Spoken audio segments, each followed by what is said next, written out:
আজকে আপনাদের সাথে শেয়ার করব আমাদের চট্টগ্রামের ঐতিহ্যবাহী দোমাচা রেসিপি। তো চলুন তাহলে। হ্যালো, আসসালামু আলাইকুম, ওয়েলকাম টু মাই চ্যানেল। আমি ফারজানা মাহমুদ হাজির হয়ে গেলাম নতুন আরও একটা রেসিপি নিয়ে আজকে আপনাদের সাথে। তো আমার আজকে এই রেসিপিটি করার জন্য লাগবে বেশ কিছু শুটকি লাগবে, ড্রাই ফিশ যেটা আর কি। তো আমি এখানে নিয়েছি বড় বড় 2 পিস ছুরি শুটকি এবং কিছু মলা শুটকি নিয়েছি। তো এগুলা ক্লিন করতে হবে। আমি কেটে কুটে নিয়েছি, জাস্ট এখন গরম পানিতে ভিজাইতে দেব, যেহেতু শুটকির গন্ধটা সবার কাছে ভালো লাগে না। এটা কিভাবে দূর হবে সেই জন্য আমি সেটাও আপনাদেরকে বলে দিব। গরম পানিতে কিছুক্ষণ ভিজিয়ে রাখবো। বেশি গরম পানিতে ভিজিয়ে রাখলে আবার মানে মাছগুলো ছুটে যাবে। তো না ছুটে মতো করে ওই টেম্পারেচারে গরম পানি দিয়ে ভালো করে একটু তারের জালি আছে না, যেটা দিয়ে আমরা হাঁড়ি পাতিল পরিষ্কার করি, ওটা দিয়ে ভালো করে একটু পরিষ্কার করে নেবেন। তো দেখুন এভাবে সাদা অংশটা চলে গিয়েছে। আমি ভালো করে পরিষ্কার করে এই সাইজের পিস করে নিয়েছি। তো এখানে বেশ কিছু শুটকি নিলাম। আমি নিলাম চিংড়ি শুটকি। দোমাছার যে মেইন ইনগ্রিডিয়েন্ট সেটা হচ্ছে চিংড়ি শুটকি এবং হচ্ছে শুটকি মিক্স করে রান্না করা হয় বিধায় এটাকে বলা হয় দোমাছা। কেমন মাছ এবং শুটকি।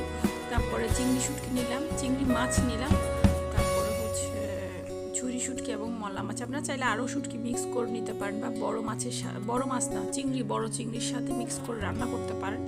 তো মাছের সাথে চিংড়ির মিশ্রণ, তাই বলে কি দোমাছা। কেমন। তারপরে কিছু বেগুন নিয়েছি, এটা সম্পূর্ণ অপশনাল, এটা আমার পছন্দ তাই আমি দিচ্ছি। এখন আমি মেন রেসিপিতে চলে যাব, কিভাবে এটা রান্না করছি। তো প্রথমে আমি একটা প্যানে তেল দিয়ে দিলাম। রোদের কারণে আমার কিচেনে আমি রান্না করতে গেলে অনেক ঝামেলাতে পড়তে হয়।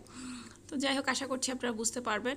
তো প্যানে তেল দিয়ে আমি প্রথমে শুটকি এবং মাছ সবগুলো একসাথে দিয়ে হালকা একটু ভেজে নিচ্ছি, যাতে শুটকির গন্ধ ভাবটা চলে যায় এবং একটু ভাজা ভাজা হয়ে যায়। তাইলে হবে কি, এগুলো ভাঙবে না।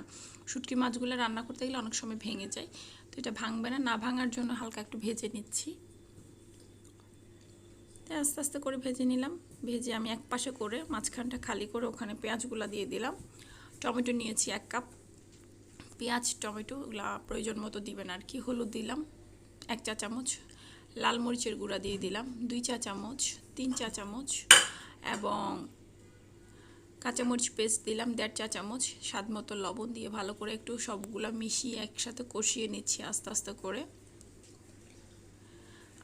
করে একটু কষিয়ে নিচ্ছি। এখন কষাইতে কষাইতে অল্প করে পানি দিয়ে দিলাম, যাতে মশলাগুলোতে পোড়া ভাব না লাগে। তো সেই জন্য আমি এখন ভালো করে একটু কষিয়ে নিচ্ছি সময় ধরে। বেশ কিছুক্ষণ কষানোর পরে আমি বেগুনটা দিয়ে দিলাম, যেহেতু এটা হতে বেশিক্ষণ সময় লাগবে না আর বেগুনটাও রান্না হতে বেশিক্ষণ সময় লাগবে না। এখন এরপরে আমি বেগুনটা দিয়ে এখানে 2 কাপের মতো পানি অ্যাড করে দিলাম।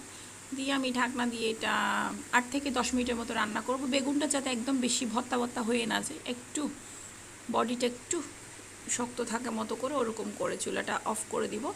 দেখুন আমার দোমাছা রেডি। টেক্সচারটা এমন হবে, বেশি ঝোল থাকা যাবে না। তো আশা করছি আমার এই রেসিপিটা আপনাদের কাছে ভালো লাগবে। ভালো লাগলে আমার ইউটিউব চ্যানেলটা সবাই একটু সাবস্ক্রাইব করবেন, ফেসবুক পেজটা ফলো করে দিবেন। ভালো লাগলে ট্রাই করে আমাকে কমেন্ট বক্সে জানাবেন।